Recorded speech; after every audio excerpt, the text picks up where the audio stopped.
So as of today, the car is pretty mechanically sound. The whole back end of the car has been gone through. It's got the 116 rear end. Transmission computer seems to be recognizing the sensors correctly. And front end's all aligned. Everything is pretty much new on it. I do have some engine knock, which is kind of taking me out of commission at this point. But I think that'll be solved with fixing up my injectors, rebuilding them, setting the pop pressure, and probably retarding the timing a little bit. So unfortunately I have to wait for my injectors. So I've decided that I'd switch the focus back to the inside of the car while I wait. Now, one thing that I have done on this car is I've taken out the normal Mercedes insulation and I've used a product called Lizard Skin.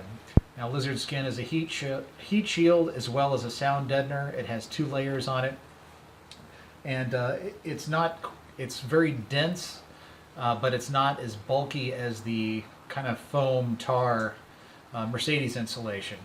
So what that means is that the foam-backed floor mats don't really fit the form of the floor anymore. In addition, I've removed the ductwork that goes to the rear floorboards. So I need to find a way to fill that in so my floor mats fit flush, and that's what this video is about. I'm going to show you the process that I'm going to use to try to make the floor reasonably straight and provide a comfortable experience for the passengers. So let's go ahead and look at the floor before we start. Okay, so here is the passenger side, and I'm going to do one side at a time.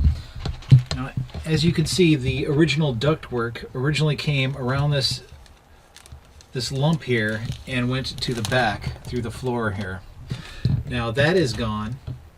In addition, I have some other areas here which are low and kind of need to be filled in. If I don't do that, the floor mat's going to be pretty wavy.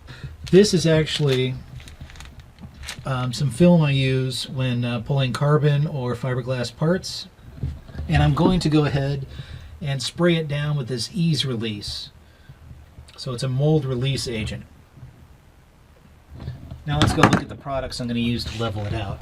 So this is the same stuff I used for my motor mounts, but it's very firm, and I think it's going to have a high wearability, so it'll hold up pretty well, I think. So I'm going to go ahead and mix the full container here, and then I'm going to go ahead and pour it into the floorboard.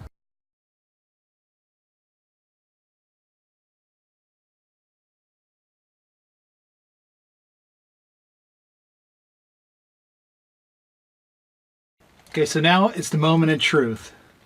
We have a lot of this mixed up, and I'm going to go ahead and pour it. My goal is just to make it level, and it really does not need to be perfect. Okay, so what I'm doing is I'm just kind of going around the edge now, and I'm trying to make sure that things seat properly. Now, I might end up having to cut along the edge where the electrical runs, simply because it's going to be such a thin layer. However, I want to give it the opportunity to cover that. I don't want the plastic to prohibit it. So I think that's going to be about it. Now I just need to let it dry. Okay, so here we are, Austin, Texas. It is about a day and a half later, actually maybe 2 days. The rubber in the floor has almost solidified. I had to put a space heater in the car because it wasn't ideal conditions. I don't know if you can tell, but there is like a little layer on top that isn't quite hard, but the rest of the rubber seems to have set up just fine. So that could have actually been a mixing issue, but I'm going to go ahead and pull this out now, and I just want to remove the film from the back, and also where the ductwork went under, I probably should have built a little dam because it pushed the plastic. So I want to go ahead and trim this straight across. So I'll get a straight edge and a utility knife. So let me get this cut and the plastic off. I'll put it back in the car and we can check it out. Okay, so I've taken the rubber piece out and I've cut a straight edge here to get rid of that little lip. So I'm going to go ahead and throw this in the car there, and we're going to take a look and see how it works out. All right, so here you have it. Pretty flat floorboard. It looks fairly decent. I did cut the foam off the original pad and used it at the top, and that smoothed it out a little. Unfortunately, the foam does not want to stick to the carpet too well, but I think once it dries, it'll be okay. It'll be enough because the weight of the carpet and the passenger's feet will hold it in place. So I'm fairly pleased. Not pleased with the quality of the company that sold me the carpet kit.